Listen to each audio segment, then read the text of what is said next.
कभी ऐसा हुआ है कि आप किसी से बात कर रहे हो और कॉन्वर्सेशन के एंड में आपको लगता है कि गलती आपकी ही थी, इवन दो डीप डाउन आपको पता होता है कि गलती आपकी नहीं थी, या फिर किसी ने आपसे सिर्फ एक छोटा सा फेवर मांगा और बाद में आपको रियलाइज हुआ कि आप यूज हो चुके हो। अगर ऐसा कभी हुआ है तो कॉन्ग्रेचुलेशन, आप स्टूपिड नहीं हो, आप बस मैनिपुलेशन के शिकार हुए हो। और प्रॉब्लम ये है, मैनिपुलेटर्स कोई ऑब्वियस विलन नहीं होते, उनके पास हॉनर नहीं होता, उनके पास रेड आइज नहीं होती और बैकग्राउंड में कोई इविल म्यूजिक भी नहीं चलता।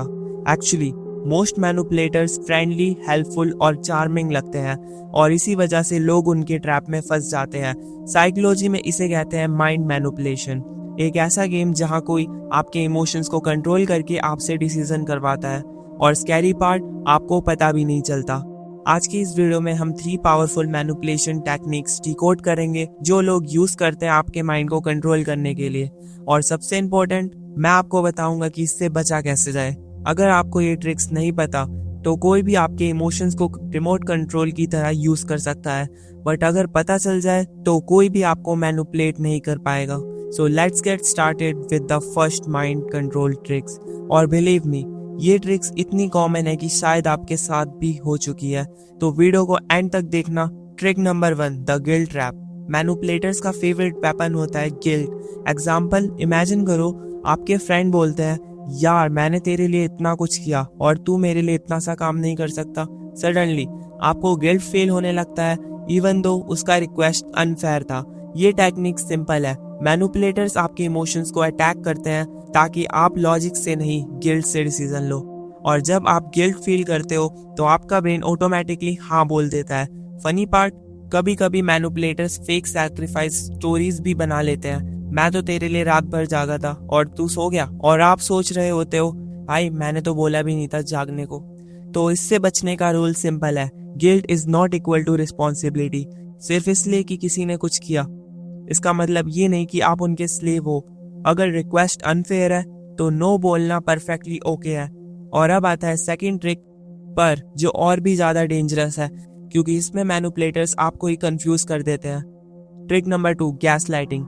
इमेजिन करो आप किसी से बोलते हो, तुमने कल मेरी इंसल्ट की थी, और वो रिप्लाई करता है, तुम्हें मिसअंडरस्टैंडिंग हुई है, या फिर तुम ओवर रिएक्ट कर रहे हो, या फिर सबसे क्लासी लाइन, तुम्हें सब गलत याद रहता है। इस टेक्निक को कहते हैं गैस लाइटिंग। गैस लाइटिंग का गोल होता है आपको अपनी मेमोरी और जजमेंट पर डाउट कराना।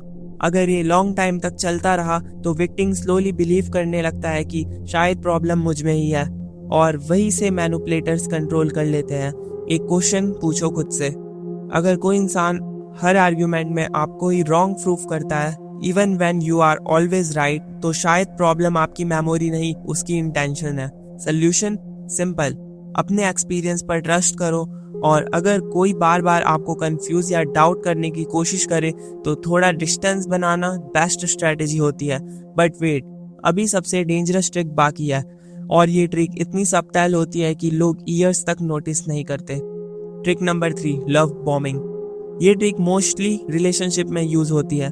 स्टार्टिंग में मैनिपुलेटर्स आपको एक्सट्रीमली अटेंशन और अफेक्शन देते हैं, कांस्टेंट मैसेज, कॉम्प्लीमेंट, प्रोमिसेस, तुम मेरी लाइफ का बेस्ट पर्सन हो, मैं तुम्हारे बिना रह नहीं सकता, और आप सोचते हो wow finally someone who truly cares. But फिर सडनली सब चेंज हो जाता है, अटेंशन कम हो जाता है, रिस्पेक्ट कम हो जाता है, और जब आप कंप्लेन करते हो तो मैनिपुलेटर्स बोलता है तुम ही चेंज हो गए हो। ये एक साइकोलॉजिकल साइकिल है, first extreme love with emotional withdrawal. Result, victim consistently try करता है उस इनिशियल लव को वापस पाने के लिए, और वही मैनिपुलेशन का ट्रैप है।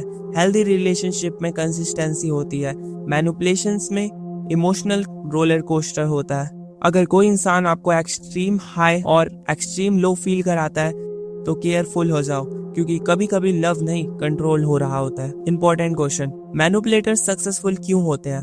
आंसर सिंपल है, क्योंकि ज्यादातर लोग नाइस बनना चाहते हैं, वो कन्फ्लाइट अवॉइड करते हैं, वो सबको प्लीज करते हैं, और मैनिपुलेटर्स एग्जैक्टली इसी नेचर का एडवांटेज लेते हैं। लेकिन एक पावरफुल ट्रुथ याद रखो, काइंड होना अच्छा है लेकिन नेवल होना डेंजरस है। स्ट्रॉन्ग सोशल स्किल का मतलब सिर्फ फ्रेंडली होना नहीं होता। स्ट्रॉन्ग सोशल स्किल का मतलब होता है इमोशंस को समझना, इंटेंशंस को रीड करना, और जब जरूरत हो बाउंड्रीज सेट करना। और जब आप ये स्किल डेवलप कर लेते हो तो मैनिपुलेटर्स ऑटोमेटिक आपसे दूर रहने लगते हैं, क्योंकि मैनिपुलेटर्स को इजी टारगेट चाहिए होता है और अवेयरनेस के बाद आप इजी टारगेट नहीं रहते। लेकिन ये तो सिर्फ सरफेस लेवल ट्रिक थी, रियल मैनिपुलेशन और भी डीप होती है। कुछ टेक्निक्स तो इतनी एडवांस होती है कि लोग पूरी लाइफ कंट्रोल कर रहे होते हैं बिना रियलाइज किए। अगर आपको पता चल जाए कि लोग कैसे सीक्रेटली इन्फ्लुएंस करते हैं तो आप सोशल सिचुएशन में 10x पावरफुल हो जाओगे। इसलिए अगर आपको ये वीडियो हेल्पफुल लगी हो तो मेरी नेक्स्ट वीडियो देखना मत भूलना, वो आपको एंड स्क्रीन पे दिख रही होगी, उस पर क्लिक करो और चैनल को सब्सक्राइब कर लो। वहाँ मैं और भी डेंजरस माइंड और लर्न करो कैसे किसी को भी आपको मैनिपुलेट करने से रोकना है, because when you see the game no one can play with you. तो वीडियो खत्म होगी, भागो यहाँ से।